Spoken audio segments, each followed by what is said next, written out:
নমস্কাৰ, মই ধীৰাজ বৰ্মনে মোৰ এটি অন্যতম ভিডিঅ'লৈ তোমালোক আটাইকে স্বাগতম জনাইছোঁ। আৰু আজি মই এটি অন্য এটা বিষয় লৈ মোৰ ভিডিঅ'টো বনাবলৈ গৈ আছোঁ। যে মোৰ বিষয়টো হ'ল এটা বাক্যৰ ওপৰত। এনেকুৱা এটা বাক্য যে পৃথিৱীৰ প্ৰত্যেকজন ব্যক্তিয়ে জীৱনত এবাৰ হ'লেও সেই বাক্যটো ব্যৱহাৰ কৰি পাইছে। আৰু মই ভাবোঁ পৃথিৱীৰ 99% মানুহে সেই বাক্যটোৰ উত্তৰটো ভুলকৈ কৰি আছে। আৰু সেই বাক্যটো হ'ল আই লাভ ইউ। এতিয়া মই কোৱা কথাটো সঁচা নে মিছা যে পৃথিৱীৰ প্ৰত্যেকজন মানুহে জীৱনত এই বাক্যটো এবাৰলৈ হ'লেও কৈ পাইছে। হয়তো ইংৰাজী বৰ্ণমালাৰ 26টা আখৰ মানুহে নাজানিব পাৰে কোনোবাই, নতুবা বিদ্যালয়ত নাযাব পাৰে, কিন্তু জীৱনত কাৰোবাক নহয় কাৰোবাক হ'লেও এই শব্দটো কৈ পাইছে। এতিয়া কথাটো হ'ল যিসকলে আজিলৈকে এই আই লাভ ইউ চেণ্টেন্সটো ইউজ কৰি পোৱা নাই, মানে কাৰোবাক কৈ পোৱা নাই, তেওঁলোককো মই গেৰাণ্টি দি ক'ব পাৰোঁ জীৱনত এবাৰ হ'লেও এই চেণ্টেন্সটো ক'ব লাগিব। গতিকে এই চেণ্টেন্সটোৰ ব্যৱহাৰটো শুদ্ধকৈ আমি প্ৰত্যেকে জনাটো উচিত, কিয়নো আজিলৈকে পৃথিৱীৰ বেছি সংখ্যক মানুহে এই বাক্যটো ভুলকৈ ব্যৱহাৰ কৰি আছে। আৰু এইটো এৰাই চলিব পৰা বাক্য নহয়, কিয়নো এই বাক্যটো প্ৰেমৰ লগত জড়িত হৈ আছে। আৰু পৃথিৱীত প্ৰেম অবিহনে কোনো মানুহে বাচি থাকিব নোৱাৰে। প্ৰেম লাগিবই, প্ৰেমৰ কাৰণে পৃথিৱীখন চলি আছে আৰু প্ৰেমৰ কাৰণে সৃষ্টি হৈ আছে। গতিকে প্ৰেমৰ লগত জড়িত বাক্য এটা যদি আমি শুদ্ধ কৰি ক'ব আৰু লিখিব নাজানো, তেতিয়াহ'লে আমি বিদ্যালয়ত গৈ বা মহাবিদ্যালয়ত গৈ শিক্ষা লোৱাৰ গৈ আমি অধ্যয়ন কৰাৰ কি প্ৰয়োজন? গতিকে মই অনুৰোধ কৰিছোঁ এই বাক্যটোৰ শুদ্ধ ব্যৱহাৰ বা ইয়াৰ শুদ্ধ উত্তৰ কেনেকৈ দিব লাগে চাবৰ কাৰণে মোৰ এই ভিডিঅ'টোৰ জৰিয়তে। আমাৰ মানে এটা কথা আছে, চকুৱে যদি কথা কয় শব্দ কিয়নো লাগে।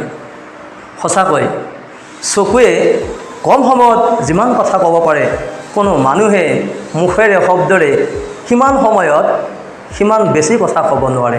কাৰণ চকুৱে প্ৰেমৰ কথা কয়, চকুৱে ভাল পোৱাৰ কথা কয়। মই ক'বলৈ বিচাৰিছোঁ যে পৃথিৱীৰ প্ৰত্যেকজন ল'ৰাই কোনোবা ছোৱালীৰ প্ৰেমত পৰি গৈছে, আৰু পৃথিৱীৰ প্ৰত্যেকজনী ছোৱালীয়ে কোনোবা নহয় কোনোবাই ল'ৰাৰ প্ৰেমত পৰি আছে। এতিয়া মই মূল বিষয়টোলৈ আহোঁ, আই লাভ ইউ। ধৰি লোৱা হ'ল এজন ল'ৰা এজন ছোৱালীৰ চিনাকি হ'ল, কথা বতৰা চলিল, আৰু আজিকালি সহজ উপায়, কথা বতৰা চলাৰ লগে লগে হোৱাটছআপ নম্বৰ আদান প্ৰদান হ'ব। তাৰ পৰা হোৱাটছআপত মেছেজ ষ্টাৰ্ট হ'ব। প্ৰথমতে ফ্ৰেণ্ড, হাই হেল্ল' চলিব, আৰু কিছুদিন পিছত যেতিয়া সময় যায় আৰু কিছুদিন পিছত সেই বন্ধুত্বৰ সম্পৰ্কটো প্ৰেমলৈ ৰূপান্তৰিত হ'ব। আৰু কোনোবাই নহয় কোনোবাই এদিন হোৱাটছআপত হয়তো মেছেজ দিব, আই লাভ ইউ। যদি ল'ৰাজনে ছোৱালীজনীক মেছেজটো দিছে আই লাভ ইউ বুলি, আৰু ছোৱালীজনী সঁচাকৈ যদি ভাল পায়, ল'ৰাটোৰ প্ৰেমক সন্মতি কি বুলি দিয়ে আমি জেনেৰেলি দেখা পাওঁ, আই লাভ ইউ টু।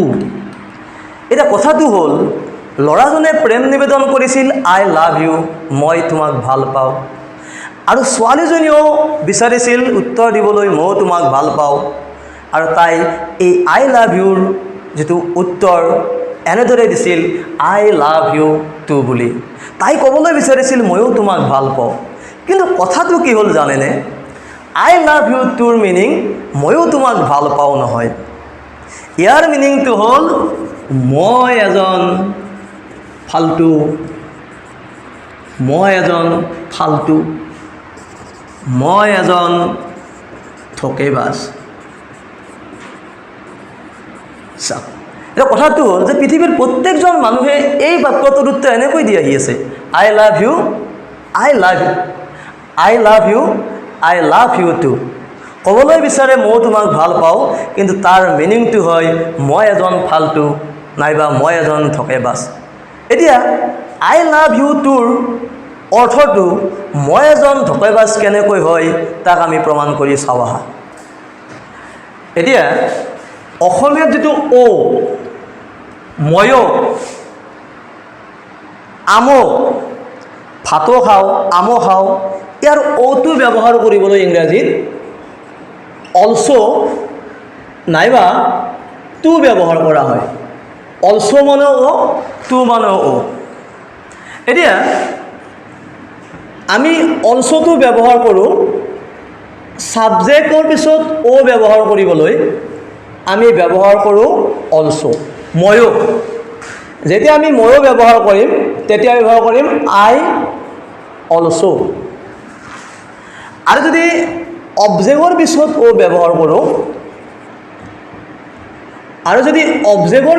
ব্যৱহাৰ কৰোঁ তেতিয়া ব্যৱহাৰ কৰোঁ টু। যেনে আমো, মেংগো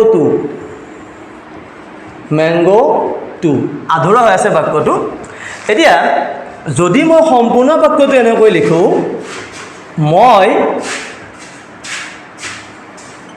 ময়ো আম খাওঁ, ময়ো আম খাওঁ। আৰু যদি অন্য এটা বাক্য লিখোঁ এনেকৈ যে মই আমো খাওঁ,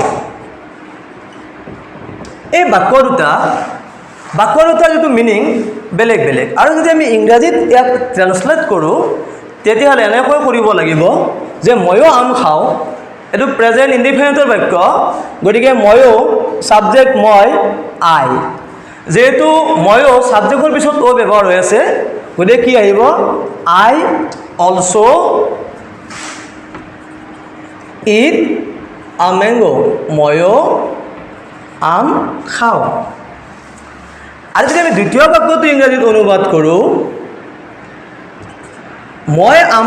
ময়ো, আৰু যদি দ্বিতীয় বাক্যটো আমি অনুবাদ কৰিবলৈ যাওঁ তাৰ অনুবাদটো হ'ব মই আই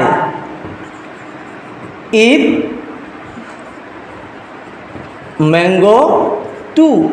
ইয়াত টুটো পিছৰ পিনে বহিব, কিয়নো মই আমো খাওঁ, কাৰণ ওটো অবজেক্টৰ পিছত ব্যৱহাৰ হৈ আছে, সেইকাৰণে আমি কি লিখিছিলোঁ আই ইট মেংগো টু। এতিয়া এই বাক্য দুটা আমি যদি বুজিবলৈ যাওঁ আই অলছো ইট আ মেংগো, তাৰ অৰ্থটো হ'ব ময়ো আম খাওঁ, তাৰমানে মই কেৱল আম খাওঁ। আৰু এই বাক্যটোৰ মিনিং হ'ব মই আমো খাওঁ, তাৰমানে এইটো নহয় যে মই কেৱল আম খাওঁ, মই আম জাম কঁঠাল চব খাওঁ। ঠিক একেদৰে যদি কোনোবাই তোমাক কয় যে আই লাভ ইউ, তাৰ উত্তৰটো যদি তুমি এনেকৈ দিবলৈ যোৱা, এতিয়া যদি কোনোবাই তোমাক কয় আই লাভ ইউ, তাৰ উত্তৰটো তুমি যদি এনেকৈ দিয়া আই লাভ ইউ টু, তাৰ মিনিংটো হ'ব যে মই তোমাকো ভাল পাওঁ। ক'ব লাগিছিল ময়ো তোমাক ভাল পাওঁ, অৰ্থাৎ হ'ব লাগিছিল আই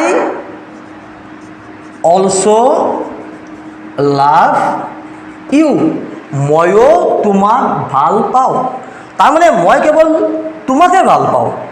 কিন্তু আমি আই অলছো লাভ ইউ বুলি নকয়, আমি উত্তৰটো কি বুলি দিওঁ আই লাভ ইউ টু।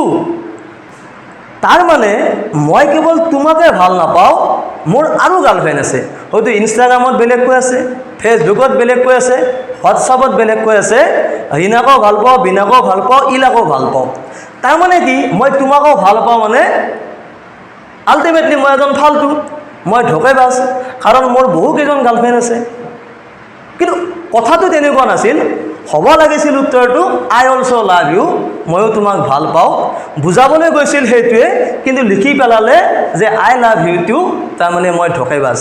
গতিকে মৰমৰ বন্ধু বান্ধৱীসকল, ইয়াৰ ব্যৱহাৰ আমি প্ৰত্যেকে জীৱনত কৰিম, গতিকে আমি কেতিয়াও ব্যৱহাৰ নকৰিম এনেকৈ আই লাভ ইউ টু বুলি। তাৰ মিনিংটো কিন্তু মই এজন ধকেবাজ, মই এজন ফাল্টু হ'ম। গতিকে আমি কি ব্যৱহাৰ কৰিম? আই love you, I also' love U. কোনোবাই যদি তোমাক কেতিয়াবা আই লাভ ইউ বুলি প্ৰপ'জ কৰে আৰু তুমিও যদি তাইক বা তাক ভাল পোৱা, তেতিয়াহ'লে তাৰ উত্তৰটো কিন্তু আই অলছ' লাভ ইউ বুলি দিবা। তেতিয়াহে ময়ো তোমাক ভাল পোৱা হ'ব। তাৰ বিপৰীতে যদি তুমি এনেদৰে দিয়া আই লাভ ইউ টু, তাৰ মানে কি হ'ব? মই এজন ফাল্টু, মই এজন ধকেবাজ, তোমাক বাদ দি মই আৰু বহুতকে ভাল পাওঁ আৰু তোমাকো ভাল পাওঁ আৰু বেলেগ বেলেগকো ভাল পাওঁ। মৰমৰ ছাত্ৰ ছাত্ৰীসকল, মৰমৰ বন্ধু বান্ধৱীসকল, আজিৰ পৰা আমি ইয়াৰ উত্তৰ কি বুলি ক'ম? I also' love you. I love you too বুলি কেতিয়াও নকওঁ। ধন্যবাদ। মৰমৰ ছাত্ৰ ছাত্ৰীসকল আৰু মৰমৰ বন্ধু বান্ধৱীসকল, এনেকুৱা বহু বাক্য আছে আমি বুজাবলৈ বিচাৰোঁ কিবা আৰু আমি লিখি দিওঁ কিবা। আমি ভুলকৈ ব্যৱহাৰ কৰি আছোঁ বা ভুলকৈ কৈ আছোঁ। এনেকুৱা ধৰণৰ ভিডিঅ' জানিবৰ কাৰণে, এনেকুৱা ধৰণৰ বাক্যবোৰৰ শুদ্ধ ব্যৱহাৰ জানিবৰ কাৰণে মোৰ চেনেলটো ছাবস্ক্ৰাইব কৰি থোৱা। আৰু যদি এই ভিডিঅ'টো ভাল লাগিছে তেতিয়াহ'লে লাইক, কমেণ্ট আৰু শ্বেয়াৰ কৰিবলৈ নাপাহৰিবা। এইটো মোৰ তোমালোকৰ ওচৰত ৰিকুৱেষ্ট। ধন্যবাদ। জয় অসম।